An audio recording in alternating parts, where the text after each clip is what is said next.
इसके बाद में देखो चौथा अध्याय है मानव विकास।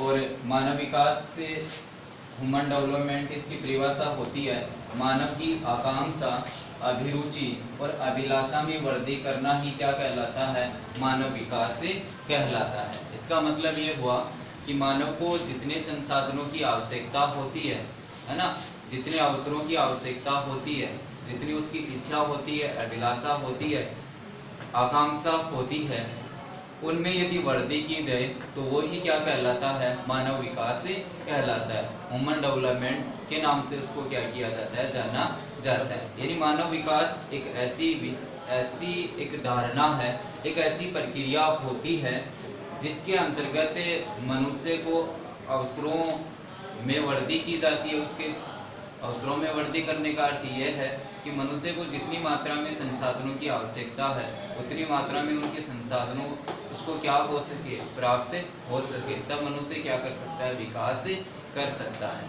भाई सारे मनुष्य वृद्धि करते हैं, सभी जो मानव है वो वृद्धि करते हैं। जैसे नाखून बढ़ते हैं, बाल बढ़ते हैं, मनुष्य की हाइट बढ़ जाती है मानव की, है ना, उसकी लंबाई है, चौड़ाई वगैरह है वो बढ़ जाती है ना। लेकिन विकास और वृद्धि दोनों में अंतर होता है।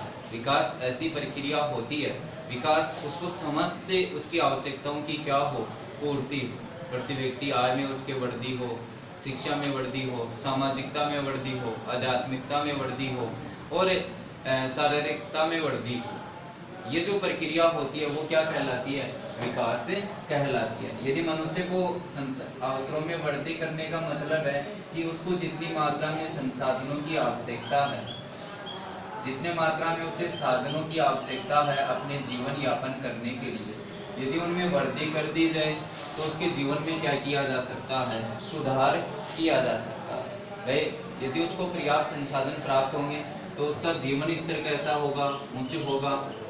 और उच्च कब होगा, जब उसको संसाधन क्या मिलेंगे, अधिक मिलेंगे, अर्थात उसकी प्रति व्यक्ति जो आय है उसमें क्या होगी, वृद्धि होगी। और यही प्रक्रिया क्या कहलाती है, मानव विकास की प्रक्रिया कहलाती है। दोनों में से एक परिभाषा लिख सकते हो कि मानव की आकांक्षा, अभिरुचि, अभिलाषा में वृद्धि करना ही क्या कहलाता है, मानव विकास से कहलाता है। अभिलाषा, अभिरुचि और आकांक्षा का मतलब ये होता है कि उसको समान अवसर क्या करवाए जाए, उपलब्ध करवाए जाए। समान अवसर का मतलब होता है उसको जितनी मात्रा में अपने जीवन यापन करने के लिए जितनी मात्रा में संसाधनों की आवश्यकता है उतने संसाधन उसको क्या किया जाए, उपलब्ध करवाया जाए। वही क्या कहलाता है, मानव विकास। उसके बाद में देखो वृद्धि व विकास में अंतर है। वृद्धि है वो विशेष आयु तक चलने वाली प्रक्रिया मानी जाती है। एक निश्चित आयु होती है, एक निश्चित उम्र होती है जहाँ तक मनुष्य में शारीरिक क्या होती है, वृद्धि होती है। ये केवल एक विशेष आयु तक चलने वाली प्रक्रिया होती है, लंबे समय तक नहीं चलती। जैसे मनुष्य की लंबाई का जो बढ़ना है वो एक निश्चित प्रक्रिया होती है, एक निश्चित आयु तक उसमें वृद्धि होती है, उसके बाद में लंबाई में क्या नहीं होती, वृद्धि नहीं होती। तो केवल ये विशेष आयु तक चलने वाली इसको क्या माना जाता है, प्रक्रिया माना जाता है। और यदि हमें मानव विकास की बात करें तो ये जन्म से मृत्यु तक चलने वाली क्या मानी जाती है, प्रक्रिया मानी जाती है। जन्म से लेकर मृत्यु तक, जैसे शिक्षा की यदि हम बात करें, सीखने की बात करें तो मनुष्य जन्म से लेकर मृत्यु तक क्या कर सकता है, सीख सकता है। उसके बाद में वृद्धि है वो केवल शारीरिक वृद्धि को प्रकट करती है। मनुष्य के शारीरिक जो वृद्धि है उसको ही प्रकट करती है, उसके संपूर्ण विकास को क्या नहीं करती, प्रकट नहीं करती। मनुष्य में केवल जो शारीरिक वृद्धि होती है, वृद्धि उसी को प्रकट करेगी। ठीक है, ये वृद्धि के साथ साथ शारीरिक वृद्धि को भी प्रकट करेगा, उसके मानसिक वृद्धि को भी प्रकट करेगा, सामाजिक आर्थिक पक्ष को भी प्रदर्शित करेगा। इसलिए हम कह सकते हैं कि विकास संपूर्ण परिवर्तनों को क्या करता है, प्रकट करता है। मानव के केवल एक ही परिवर्तन को प्रकट नहीं करता, वृद्धि तो केवल शारीरिक परिवर्तन है उसको प्रकट करती है, लेकिन विकास मनुष्य के सभी प्रकार के जो पक्ष होते हैं उनको क्या करता है, प्रकट करता है, दर्शाता है। उसके बाद में वृद्धि को मापा, तोला व देखा जा सकता है। यानी वृद्धि होते हुए हम देख भी सकते हैं, देखते हैं ना, एक छोटा सा बच्चा होता है ना, उसके बाद में वो धीरे धीरे उसमें क्या हो जाती है, वृद्धि हो जाती है। अपनी आंखों से उसको क्या किया जा सकता है, देखा जा सकता है। लेकिन विकास को नहीं देखा जा सकता। केवल क्या किया जा सकता है, अनुभव किया जा सकता है, तोला जा सकता है, मापा जा सकता है और देखा जा सकता है। जैसे वजन होता है, वजन होता है ना, उसको तोला जा सकता है ना, कितने किलो वजन है उसको तोला जा सकता है ना। लेकिन किसी व्यक्ति में नैतिकता की जो भावना है उसको केवल अनुभव किया जा सकता है, उसको तोला भी नहीं जा सकता, उसको देखा भी नहीं जा सकता। किसी में सामाजिकता की सीखने की जो भावना पाई जाती है उसको देखा नहीं जा सकता, उसको तोला नहीं जा सकता, केवल क्या किया जा सकता है, अनुभव किया जा सकता है। किसी का चरित्र अच्छा है कि या नहीं है, किसी का मानसिक विकास हुआ है कि या नहीं हुआ है, तो उसके मानसिक आध्यात्मिक चरित्र, नैतिकता, सामाजिकता, सीखना आदि जो प्रक्रियाएं होती हैं उनको देखा नहीं जा सकता, उनको तोला नहीं जा सकता, उनको मापा नहीं जा सकता। केवल उन चीजों के बारे में क्या किया जा सकता है, अनुभव किया जा सकता है। इसके उदाहरण की यदि हम बात करें तो लंबाई का बढ़ना, वजन का बढ़ना, बाल व नाखून व हड्डियों का जो बढ़ना है वो क्या कहलाता है, वृद्धि कहलाता है। लेकिन मनुष्य के जीवन में शिक्षा, नैतिकता, चरित्र, सामाजिकता, सीखना आदि जो पक्ष होते हैं उनको क्या कहा जाता है, विकास कहा जाता है। यदि इन प्रक्रियाओं में वृद्धि होती है तो मानव का क्या होता है, विकास होता है। ये वृद्धि और विकास में क्या क्या होता है भाई, अंतर है। एक ये विशेष आयु तक चलने वाली प्रक्रिया होती है, ये जन्म से मृत्यु तक चलने वाली प्रक्रिया होती है। केवल शारीरिक वृद्धि को क्या किया जा सकता है, प्रकट किया जा सकता है, दर्शाया जा सकता है। ये शारीरिक, मानसिक, आध्यात्मिक, सामाजिक, आर्थिक, राजनीतिक संपूर्ण परिवर्तनों को क्या करती है, प्रकट करती है। शारीरिक वृद्धि को मापा, तोला व देखा जा सकता है, इसको मापा व तोला नहीं जा सकता, केवल क्या किया जा सकता है, अनुभव किया जा सकता है। उदाहरण की यदि हम बात करें तो लंबाई का बढ़ना, वजन का बढ़ना, बाल, नाखून व हड्डियों का बढ़ना और शिक्षा, नैतिकता, चरित्र, सामाजिकता, सीखना आदि किसके अंतर्गत आते हैं, विकास के अंतर्गत आते हैं। और ये प्रक्रियाएं किसके अंतर्गत आती हैं, वृद्धि के अंतर्गत आती है। उसके बाद में देखो मानव विकास की अवधारणा का जो प्रतिपादन किया गया था वो प्रतिपादन किसके द्वारा किया गया था, डॉक्टर महबूब उल हक द्वारा किया गया। इसने प्रतिपादन कब किया, इसका 1990 में किया गया। ठीक है, ये पाकिस्तान का रहने वाला था। कहाँ का रहने वाला था, पाकिस्तान का रहने वाला था। पाकिस्तान का प्रमुख अर्थशास्त्री था जिसने 1990 में मानव विकास अवधारणा का क्या किया था, प्रतिपादन किया था। और मानव विकास के संबंध में इसके विचार हैं कि लोगों के विकल्पों में क्या कर दी जाए, बढ़ोतरी कर दी जाए।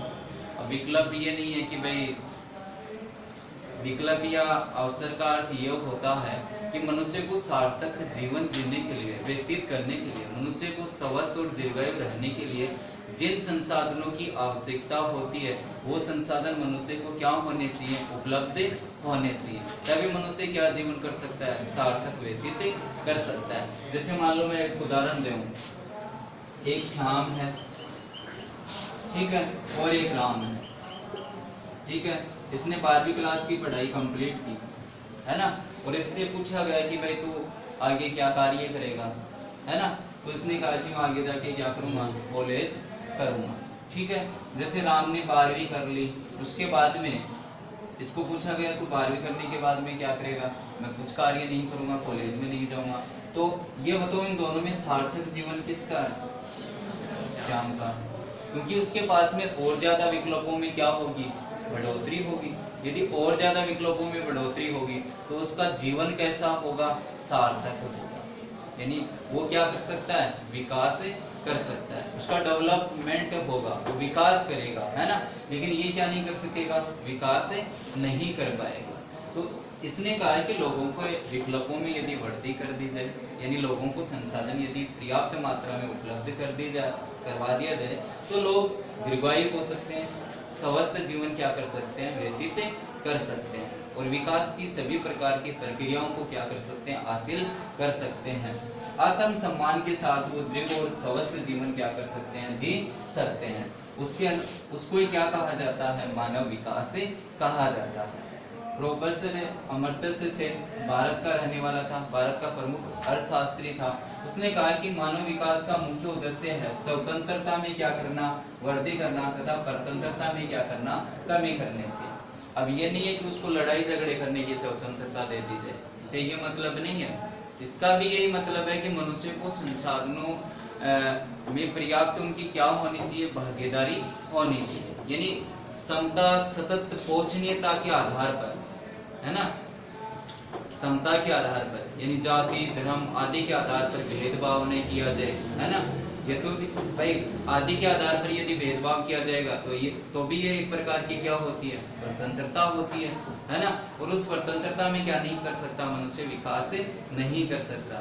जैसे भारत में अंग्रेज आए थे, है ना, और उस समय उन्होंने शिक्षा का विकास नहीं किया, बाद में तो शिक्षा का उन्होंने क्या किया था, विकास किया था। यहाँ ब्रिटेन जो शिक्षा पद्धति है उसको क्या किया था, लागू किया था, है ना।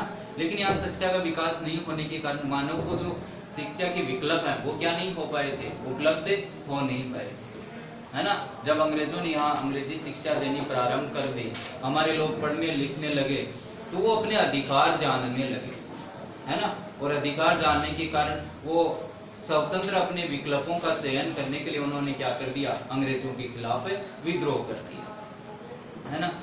तो मानव विकास का मुख्य उद्देश्य ये नहीं है कि मनुष्य को स्वतंत्रता में उसकी बढ़ोतरी कर दी जाए, है ना। उसका मुख्य उद्देश्य ये है कि मानव को उसको जितनी मात्रा में संसाधनों की आवश्यकता होती है, उसकी जितनी अभिलाषा है, रुचि है, आकांक्षा है प्राप्त करने की, उतने उसको क्या मिलने चाहिए, संसाधन मिलने चाहिए।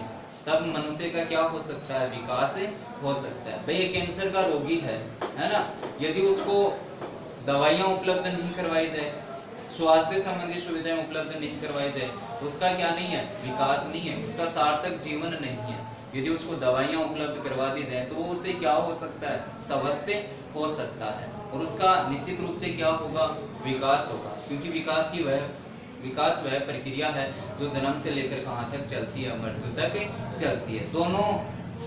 दोनों ही अर्थशास्त्रियों की जो परिभाषा है मानव विकास के लिए, जो दृष्टिकोण है, उसका एक ही अर्थ है कि मानव को जितनी मात्रा में संसाधनों की आवश्यकता होती है उतनी मात्रा में उनको संसाधन क्या होने चाहिए, उपलब्ध होने चाहिए, तभी वो क्या कर सकता है, विकास कर सकता है। उसको विकल्प चुनने की क्या होनी चाहिए, स्वतंत्रता होनी चाहिए, वो अपने समान अवसरों का क्या कर सके, चयन कर सके। वो प्रक्रिया क्या कहलाती है। उसके बाद में देखो मानव विकास के स्तंभीय आधार की बात करें। भाई जैसे मान लो एक इमारत है ना, वो इमारत किस पर खड़ी रहती है, व्यूम पर खड़ी रहती है। वो उसका क्या होता है, आधार होता है। उस बिना आधार के वो इमारत क्या नहीं हो सकती, खड़ी नहीं हो सकती। तो ये जो आधार है ये मानव विकास के आधार है। यदि ये मानव विकास के अनुकूल नहीं है ना, या उसको यदि उपलब्ध नहीं होते तो मानव का क्या नहीं हो सकता, विकास नहीं हो सकता। पहला है इसमें समता। समता का मतलब है समानता। समता का मतलब क्या है, समानता है। यानी समाज में जो प्रत्येक व्यक्ति है उसको जाति, लिंग, आय आदि के आधार पर बिना भेदभाव किए विकास का क्या होना चाहिए, अवसर उपलब्ध होना चाहिए। यदि जातीयता के आधार पर, लिंग के आधार पर, यदि आय के आधार पर यदि भेदभाव की नीति पाई जाती है तो निश्चित रूप से मानव का क्या नहीं हो सकता, विकास नहीं हो सकता। केवल दो वर्गों का क्या हो सकता है, निर्माण हो सकता है। एक गरीब वर्ग और दूसरा कौन सा, अमीर वर्ग हो सकता है। गरीब वर्ग होगा उसके पास में संसाधनों तक की क्या नहीं होगी, पहुंच नहीं होगी, अर्थात उसको संसाधन पर्याप्त मात्रा में क्या नहीं होंगे, उपलब्ध नहीं होंगे। तब व्यक्ति अपनी रुचि, अभिलाषा और आकांक्षा का क्या नहीं कर सकता, अवसर उपलब्ध नहीं कर सकता। तब उसका क्या नहीं होगा, विकास नहीं होगा। तो समानता सभी व्यक्तियों को, प्रत्येक व्यक्ति को जाति, लिंग और भेदभाव के बिना विकास का समान अवसर क्या करवाया जाए, उपलब्ध करवाया जाए, उसको ही क्या कहा जाता है, समता कहा जाता है। यानी मानव विकास तभी संभव होगा जब सभी व्यक्तियों को सामाजिकता, आर्थिकता और राजनीतिकता के आधार पर क्या मिलेगी, समानता मिलेगी, समान क्या मिलेंगे, अवसर मिलेंगे। और जातीयता, लिंग और आय के आधार पर क्या नहीं होगा, भेदभाव नहीं होगा। कई ऐसे, जैसे उदाहरण दे, विद्यालय से कई बच्चे हैं है ना।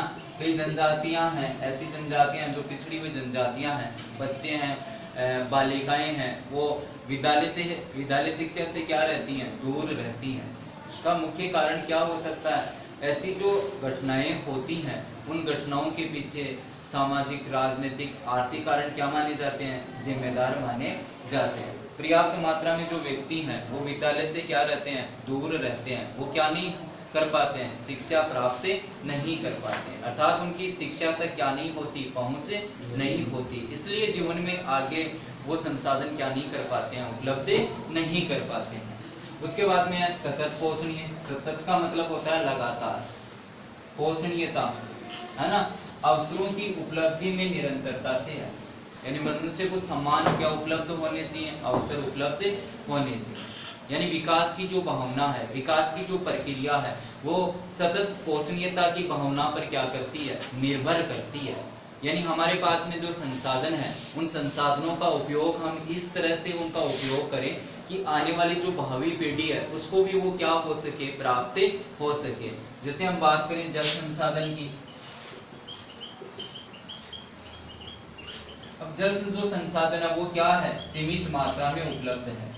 यदि इसका लगातार ऐसे ही भी दोहन किया गया, दुरुपयोग किया गया, तो आने वाले समय में आने वाली जो पीढ़ी है उसके सामने जल की क्या हो जाएगी, समस्या हो जाएगी। तो उसको जल संसाधन क्या नहीं होगा, उपलब्ध नहीं हो पाएगा। यदि हम ऊर्जा की जो संसाधन है, शक्ति के जो साधन है, जो उत्पादकता की प्रक्रिया में सहायक रहते हैं, यदि हम उनका लगातार उपयोग करते रहें तो आने वाले समय में वो क्या हो जाएंगे, समाप्त हो जाएंगे, और आने वाली जो भावी पीढ़ी है उसको वो क्या नहीं हो पाएंगे, प्राप्त नहीं हो पाएंगे।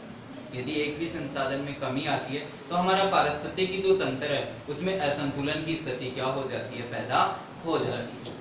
और ऐसी दृष्टि में भी क्या नहीं हो पाता है, मानव का विकास नहीं हो पाता है। यानी मनुष्य को समान अवसर मिलने चाहिए, है ना, समान संसाधन मिलने चाहिए, और संसाधनों के उपयोग को सतत पोषणीयता की विकास की भावना पर आधारित होने चाहिए कि आने वाली पीढ़ी को भी वो संसाधन क्या हो सके, उपलब्ध हो सके। हमारा तो विकास हो सकता है लेकिन आने वाली पीढ़ी का क्या नहीं होगा, विकास नहीं होगा। उनके सामने अपना विकास करने के विकल्प क्या नहीं होंगे, उपलब्ध नहीं होंगे। तो हमारे पास में जो विकल्प हैं, उन विकल्पों का आज इस तरह से उपयोग करें कि आने वाली पीढ़ी को भी वो विकल्प क्या हो सके, प्राप्त हो सके। उसके बाद में है उत्पादकता। उत्पादकता का मतलब होता है मानव श्रम शक्ति से। भाई उत्पादन की प्रक्रिया में कौन सहायक रहता है, मानव सहायक रहता है।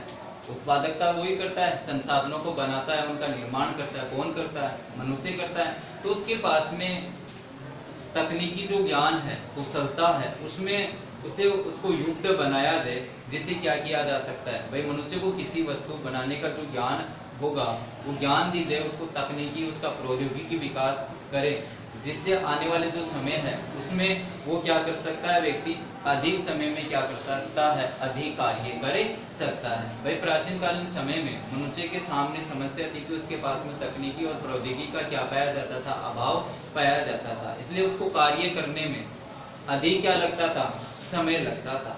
उत्पादकता का मतलब है कि मानव में मशीनों का आविष्कार हो, उनका विकास किया जाए, तकनीकी प्रौद्योगिकी से युक्त बनाया जाए, जिससे श्रम शक्ति को क्या किया जा सकता है, बढ़ाया जा सकता है, और श्रम शक्ति को बढ़ाकर उत्पादकता को क्या किया जा सकता है, बढ़ाया जा सकता है।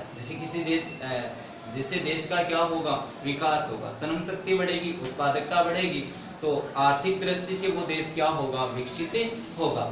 और लोग आर्थिक रूप से देश विकसित होगा तो राष्ट्रीय आय में वृद्धि होगी, और राष्ट्रीय आय में वृद्धि होगी तो प्रति व्यक्ति आय में क्या होगी, वृद्धि होगी। उसके बाद में सशक्तिकरण है, यानी मानव का सभी प्रकार से सक्षम होना ही क्या कहलाता है, सशक्तिकरण कहलाता है। सम का मतलब होता है सम्मान। सभी को समान शक्ति प्राप्त होनी चाहिए, सभी को समान स्वतंत्रता उपलब्ध होनी चाहिए, सभी को समान विकल्प चुनने की क्या होनी चाहिए, आजादी व स्वतंत्रता होनी चाहिए। जैसे हम बात करें प्राचीन काल की, तो महिलाओं को समान पुरुषों के समान अवसर चुनने का क्या नहीं दिया जाता था, विकल्प नहीं दिया जाता था। तो यही तो कारण है कि महिलाएं सामाजिक और आर्थिक दृष्टि से क्या होती गई, पिछड़ती गई। अब वर्तमान समय में महिला सशक्तिकरण को क्या दिया जा रहा है, बढ़ावा दिया जा रहा है। पुरुषों के बराबर उनको क्या दिया जा रहा है, समान विकास करने का अवसर उपलब्ध करवाया जा रहा है। चाहे वो आर्थिकता के आधार पर हो, चाहे वो राजनीतिक के आधार पर हो, और चाहे वो सामाजिकता के आधार पर हो, उनको पुरुषों के समान उनको समान अवसर क्या करवाए जा रहे हैं, उपलब्ध करवाए जा रहे हैं। तो आने वाले समय में वो अपना क्या कर सकती हैं, विकास कर सकती हैं। लेकिन यदि उनको शिक्षा है, संसाधन है, विकल्प चुनने की यदि आज़ादी नहीं होती, तो आने वाला जो समय है, विकास की जो प्रक्रिया है, वो उसकी क्या हो जाती है, अवरुद्ध हो जाती है। जैसे भाई बालिकाओं को शिक्षा नहीं दिलाई जाती, उनको समान अवसर उपलब्ध नहीं करवाए जाते, उनको विद्यालय में क्या नहीं किया जाता, भेजा नहीं जाता, तो आने वाली पीढ़ी का वो क्या नहीं कर सकती है, विकास नहीं कर सकती है। उसके जो अवसर होते हैं वो क्या हो जाते हैं, सीमित हो जाते हैं। उस प्रक्रिया को हम क्या नहीं कर सकते, विकास नहीं कर सकते। यदि पुरुषों के समान महिलाओं को भी शिक्षा को बढ़ावा दिया जाए, उनके समान उनको अवसर उपलब्ध करवाया जाए, तो आने वाले समय में वो सतत पोषण की जो प्रक्रिया है उसमें क्या कर सकती है, भागीदार हो सकती है। यानी भावी पीढ़ी का भी क्या हो सकता है, विकास हो सकता है। ये मानव विकास के 4 स्तंभ हैं, और इन 4 स्तंभों को बढ़ाकर मानव का क्या किया जा सकता है, विकास किया जा सकता है। यह है।